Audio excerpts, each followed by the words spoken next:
Assalamualaikum warahmatullahi wabarakatuh. Selamat pagi anak-anak. Untuk pembelajaran bahasa Indonesia kali ini, kita akan membahas tentang yang pertama adalah imbuhan peng-an, yaitu halaman 66. Dalam imbuhan peng-an, terdapat konfiks adalah imbuhan tunggal yang terdiri atas dua bagian. Contoh konfiks ialah imbuhan peng-an. Imbuhan peng-an dikatakan sebagai konfiks karena imbuhannya dihitung satu dan pembentuknya terjadi sekaligus. Dalam pembentukan kata berimbuhan, imbuhan peng-an mengalami variasi bentuk menjadi peng-an, pe-an, pem-an, pen-an, pen-an, dan pengean. Makna dari imbuhan peng-an yaitu yang pertama, menyatakan tempat. Contohnya, perkotaan, permukiman, penampungan. Yang kedua, menyatakan kumpulan. Contohnya adalah pepohonan. Yang ketiga adalah menyatakan perbuatan atau proses. Contoh katanya adalah pendinginan, penyaringan, pemasaran. Untuk materi selanjutnya yaitu ide pokok, kalimat utama, dan kalimat penjelas, halaman 67. Apa itu ide pokok? Ide pokok adalah ide yang menjadi pokok semua pembahasan yang ada dalam suatu paragraf. Istilah lain ide pokok yaitu pemikiran pokok dan gagasan utama. Ide pokok disebut inti dari informasi yang ingin disampaikan penulis kepada pembaca. Ciri-ciri ide pokok. Yang pertama, ide pokok lebih ringkas dari kalimat utama. Yang kedua, ditulis sebagian, asal tidak mengubah arti atau maknanya. Letak ide pokok dalam sebuah paragraf bisa di awal, di akhir, ataupun awal dan akhir paragraf. Apa itu kalimat utama? Kalimat utama adalah yang berisi inti informasi ide pokok yang disampaikan dalam sebuah paragraf. Ciri-ciri kalimat utama yaitu yang pertama bersifat umum, yang kedua bisa di awal paragraf atau juga di akhir paragraf. Kalimat utama lebih sering diletakkan di awal paragraf sebagai kalimat pertama. Yang ketiga, harus ditulis utuh kalimatnya, tidak bisa dikurangi atau ditambahi. Sekarang kita akan membahas tentang kalimat penjelas. Apa itu kalimat penjelas? Kalimat penjelas adalah kalimat yang berisi keterangan-keterangan tambahan. Kalimat penjelas berfungsi untuk mendukung kalimat utama dalam paragraf. Nah, sekarang coba perhatikan contoh kalimatnya. Banyak sekali manfaat air. Air digunakan untuk kebutuhan mandi, cuci, kakus. Air juga digunakan untuk memasak.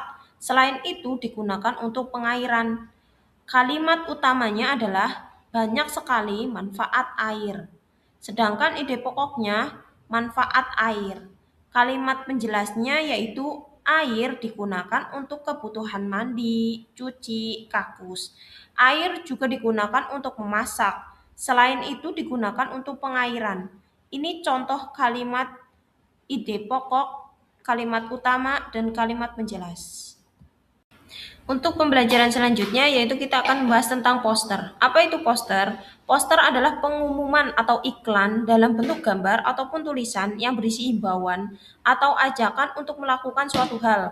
Fungsi dari poster adalah membuat para pembaca tertarik terhadap informasi di dalam poster tersebut. Coba perhatikan contoh poster ini. Ini salah satu contoh poster tentang kebersihan lingkungan. Untuk materi selanjutnya yaitu halaman 70 tentang teks eksposisi. Apa itu teks eksposisi? Teks eksposisi adalah teks yang bertujuan menyampaikan informasi atau penjelasan secara jelas dan objektif kepada pembaca. Biasanya digunakan untuk menjelaskan masalah, pemberian fakta, dan menyampaikan solusi. Ciri-ciri dari teks eksposisi yaitu yang pertama bersifat informatif dan faktual. Yang kedua, menggunakan gaya penulisan yang jelas, padat, dan logis, masuk di akal. Yang ketiga, memuat data, fakta, atau contoh sebagai pendukung. Yang keempat, menggunakan kata penghubung sebab akibat, seperti contoh kata karena, sehingga, dan akibatnya. Struktur dari teks eksposisi yaitu yang pertama ada judul.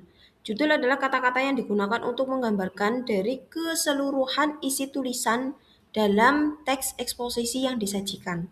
Yang kedua, pernyataan. Berisi pengenalan topik atau masalah yang akan dibahas. Yang ketiga, yaitu penjelasan. Berisi penjelasan tentang topik, penyebab, dampak, dan data pendukung lainnya. Yang terakhir adalah kesimpulan, yaitu berisi kesimpulan, saran, atau solusi yang dapat dilakukan. Nah, ini salah satu contoh teks eksposisi. Ya, jadi ada judulnya itu Sayangi Bumi.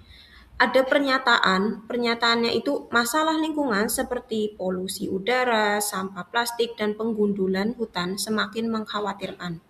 Nah, kalimat penjelasnya adalah polusi udara disebabkan oleh asap kendaraan dan pabrik.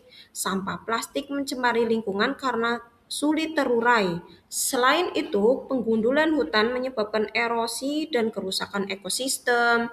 Data menunjukkan bahwa lebih dari 8 juta ton sampah plastik berakhir di lautan setiap tahun.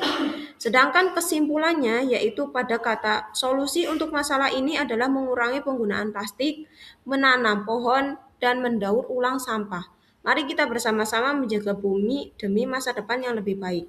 Ini salah satu contoh teks eksposisi. Demikian pembelajaran bahasa Indonesia kali ini. Untuk yang terakhir yaitu mengerjakan penilaian sumatif halaman 75 bagian A saja, pilihan ganda dan bagian C isiannya. Mari kita akhiri pembelajaran kali ini dengan membaca hamdalah dan doa kafaratul majelis. Alhamdulillah, subhanakallahumma wa bihamdik, la ilaha illa anta, astaghfiruka wa atubu ilaik. Wassalamualaikum warahmatullahi wabarakatuh.